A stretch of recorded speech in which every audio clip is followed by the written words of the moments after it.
Me da mucho gusto saludar esta mañana a Guillermo Zamarripa. Él es el presidente de la Amafore, que es la Asociación Mexicana de Administradoras de Fondos para el Retiro. Estimado Guillermo, ¿cómo estás? Buenos días. Muy bien, muchas gracias, Rodrigo, por la invitación a tu programa. Gracias por tomar la comunicación tan temprano, Guillermo. Guillermo, saber uno de los datos que me llamó mucho la atención recientemente son los retiros por desempleo. ¿Cómo se han comportado esta cifra y sobre todo qué nos dice? Pues a ver, dependiendo del dato que nos des, pues la evolución, si esto fue atípico, digamos, de un solo mes y sobre todo, ¿cuál es tu reflexión a propósito de ello? Eh, yo creo que hay varios temas de los retiros por desempleo. El primero, nosotros como lo revisamos, normalmente es por periodos trimestrales. Digamos, primero, segundo, tercer y cuarto trimestre del año contra el año anterior, porque luego mes a mes puede haber alguna fluctuación estacional muy particular. Segundo tema que es importante, el monto por cada persona que hace un retiro por desempleo sí viene en aumento y eso es normal por cómo está establecida la regla. La regla básicamente te da el monto que puedes retirar máximo en función del saldo de tu cuenta o del salario. ¿Qué ha venido pasando en los últimos años?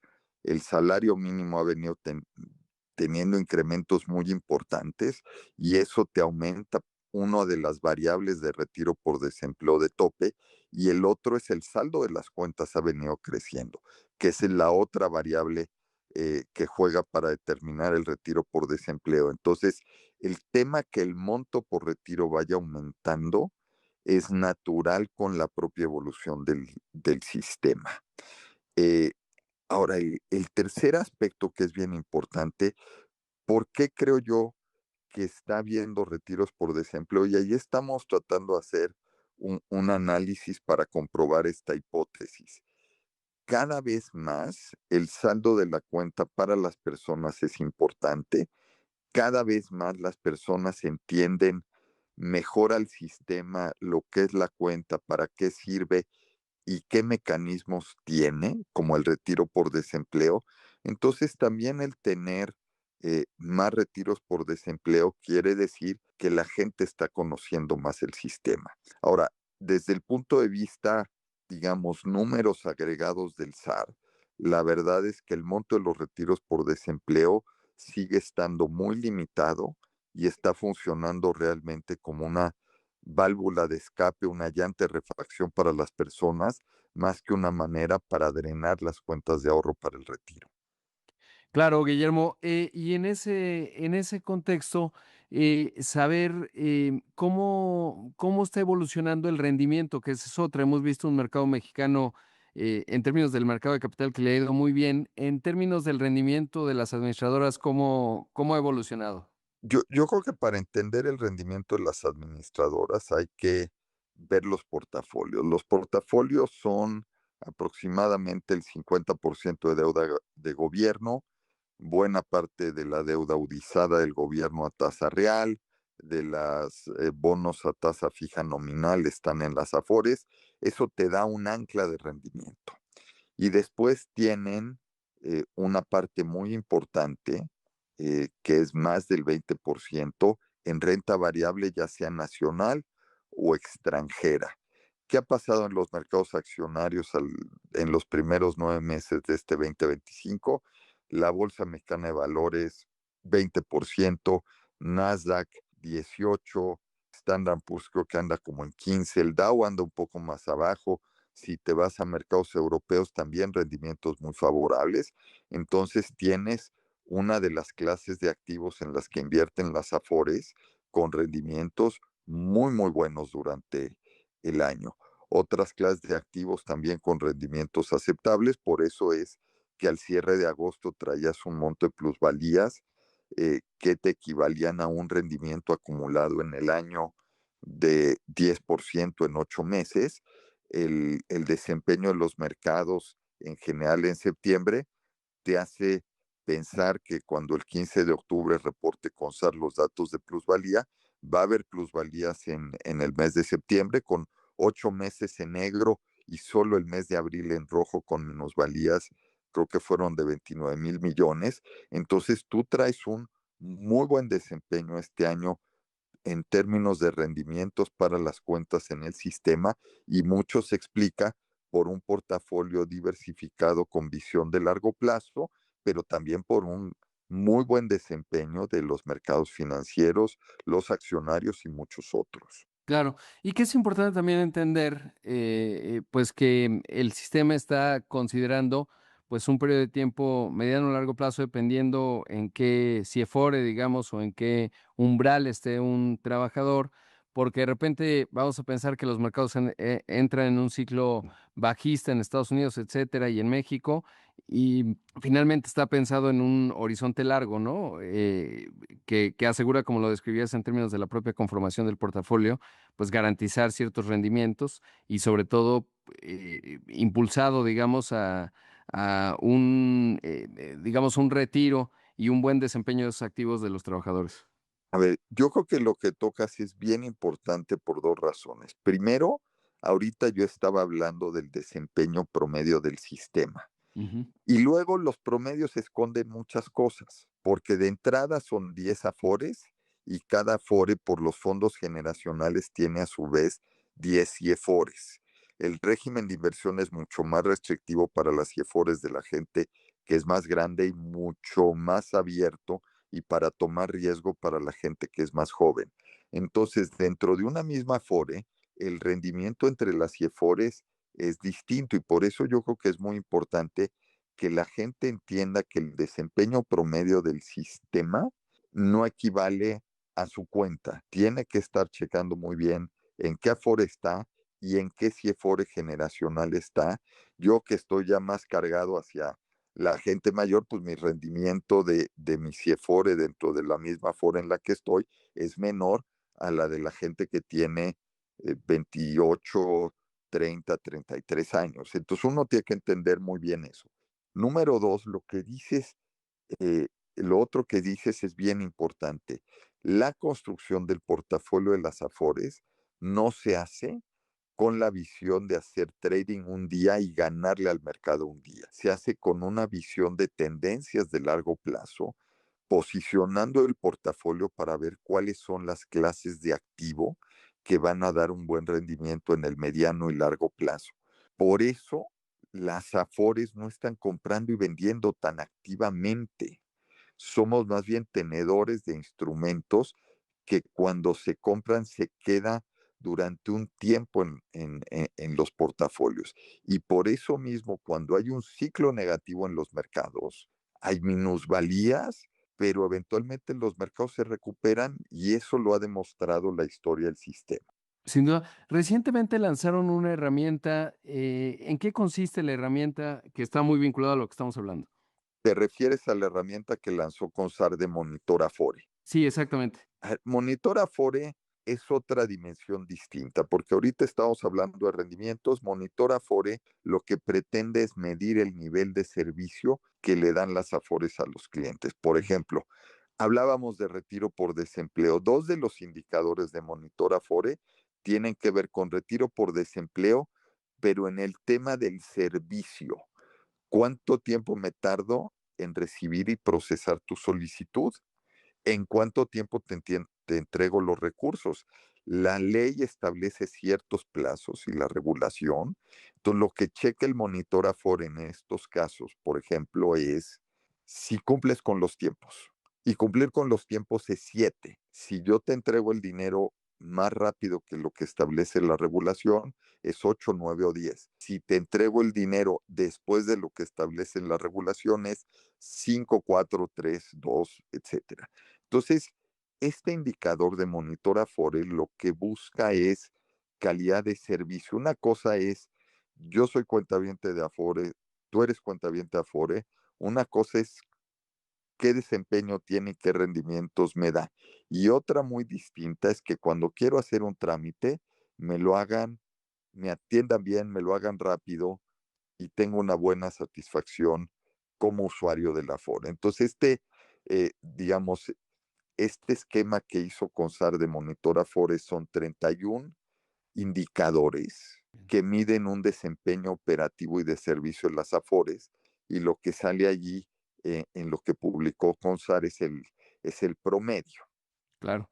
Guillermo, debo hacer un corte, pero te pediría la bondad de tu tiempo. Continuamos un poco más. Hay varios temas importantes que me gustaría abordar contigo. Y esta mañana está con nosotros Guillermo Samarripa, el presidente de la AMAFORE, que es la Asociación Mexicana de Administradoras de Fondos de Ahorro para el Retiro. Guillermo, quería saber cómo ves el programa piloto de repartidores y conductores de plataformas por aplicación.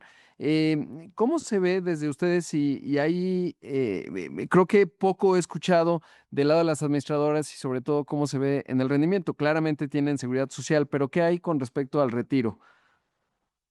Yo creo que ese tema es bien importante, Rodrigo. Todo este tema de trabajadores, de plataformas, etcétera, etcétera, se ha manejado ante la opinión pública como un tema de acceso al seguro social, a seguridad social, atención médica, formalización de este empleo, etcétera, ¿no? ¿Y eso qué implica? Implica también la cuenta de ahorro para el retiro, ¿no? Que pueden tener acceso a ello. Ahora, en términos de operatividad del sistema, ¿qué es lo que pasa? Tú estás incorporando una base adicional de trabajadores que van a estar contribuyendo a su cuenta. La cuenta se va a abrir de la misma manera en que se abre una cuenta de una gente que va a un empleo formal normal. La llave de acceso al sistema es el número de seguridad social, y cuando se van contribuyendo y pagando todos los pagos de contribuciones al seguro social, una parte debe ir fluyendo a lo que es la cuenta de ahorro para el retiro. Entonces, lo que se está haciendo es incorporar a la parte formal de seguridad social un grupo de trabajadores con toda una serie eh, de condiciones que hoy tiene la gente que está en el empleo formal. Claro, y eso es fundamental. Ahora, ¿cuánto dinero administran las Afore? Y sobre todo, si hay todavía oportunidad de flexibilizar, es decir, ¿hay agenda en ese tema o estamos muy bien? Digo, supongo siempre hay en un sistema tan grande cosas a corregir, pero ¿cómo se ve esta parte en términos de los mandatos de inversión? Y sobre todo que, pues uno de los eternos problemas de México es el nivel de inversión y de repente, pues siempre puede haber esta tentación de ese dinero de los trabajadores que está ahí y también la habilidad de poderlo hacer de repente con oportunidades de mayor rendimiento. ¿Cómo lo ves? El tamaño del portafolio de las Afores ya supera los 400.000 millones de dólares. Es decir, es un monto importante, 22% del PIB, casi 8 billones de pesos. Eh, este monto está, como comentábamos anteriormente, bien diversificado. ¿Por qué puede estar diversificado? Porque la regulación de régimen de inversión es razonable y permite una buena diversificación. Si nos vamos al origen del sistema, el régimen de inversión básicamente te decía, tú puedes invertir en bonos de gobierno y deuda privada triple A. Y conforme fue pasando el tiempo, creo que fue 2006, 2007, dijeron, ya puedes invertir en acciones, después en instrumentos estructurados, etcétera, fibras, etcétera, etcétera. Entonces el régimen se ha venido abriendo y es una regulación no estática, sino muy dinámica. ¿Qué pasó el año pasado en régimen? Se veía que una clase de activos que en algunas CIEFORES se estaba topando y que era conveniente darle más espacio, porque así pasaba en otras partes del mundo, tienen más espacio de inversión y México era muy restrictivo, era el tema de activos alternativos.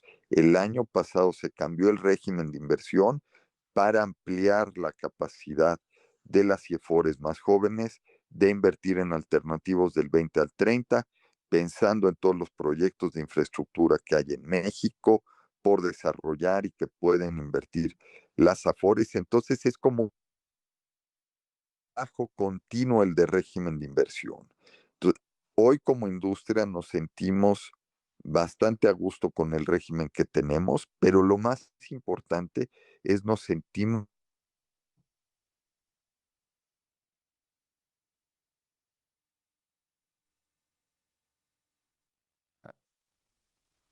abrir el régimen. Otro tema que se abrió también en el régimen fue facilitar para que las CIEFORES pudieran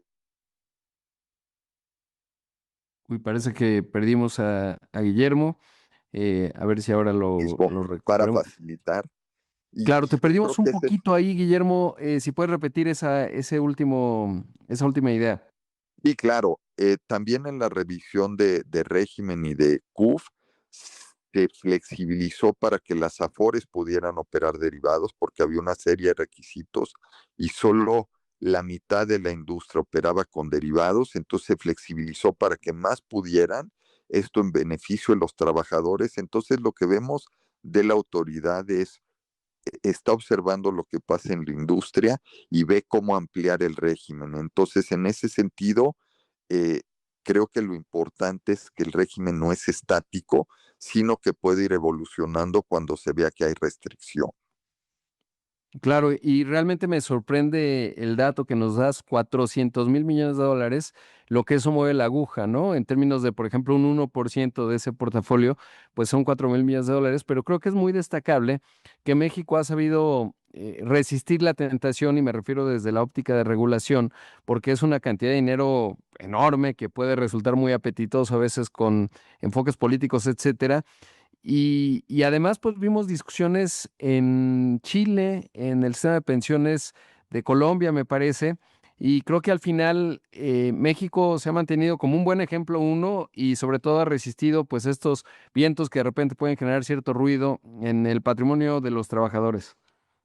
Yo creo que aquí hay dos temas a comentar que son importantes. El primero, el llegar a los 400.000 millones de dólares, 22 puntos del PIB, se debe a la constancia en una política pública para promover el ahorro interno y ya se logró y ya es un monto importante. El segundo tema es este dinero a quién está financiando, al sector público, pero también al sector privado. Entonces, las AFORES también están apoyando al gobierno con financiamiento al sector público. Desde el punto de vista de la estructura de deuda de gobierno, lo que ha venido pasando los últimos años es ampliar el plazo de emisión de las deudas del gobierno federal y moverse mucho más a emitir deuda interna más que deuda externa.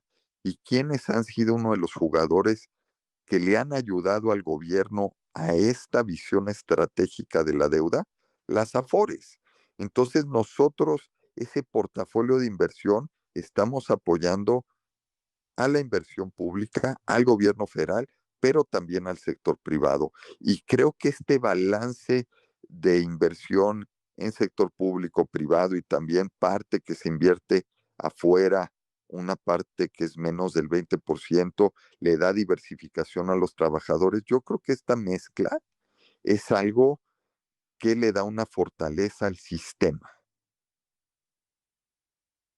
Sí, sin duda, así lo pienso, estimado Guillermo, y sobre todo, bueno, pues esta fortaleza, digamos, que además de algo que hemos construido como sistema, como país, ante el reto formidable que implica, pues cuando se acabe el bono demográfico y que muchos trabajadores, con las modificaciones que se dieron, me parece, finales de 2020, pues tendrán una tasa de sustitución bastante mejor. Pero bueno, el reto seguirá, sobre todo en un país que, si vemos los datos de formalidad e informalidad económica, pues siguen siendo apabullantes el 55% que se mantiene en la informalidad y la eterna pelea, no pelea, diría, el eterno impulso para que haya más aportaciones voluntarias, que creo que es un elemento adicional importante que sepan los que nos escuchan esta mañana. Pero se nos acaba el tiempo, estimado Guillermo. Te mando un gran abrazo, te agradezco tu tiempo. Igualmente, un abrazo de regreso, Rodrigo, y muchas gracias por la invitación al programa. Gracias. Ahí escuchamos a Guillermo Zamarripa, el presidente de la AMAFORE, la Asociación Mexicana de Administradoras de Fondo de Ahorro para el Retiro.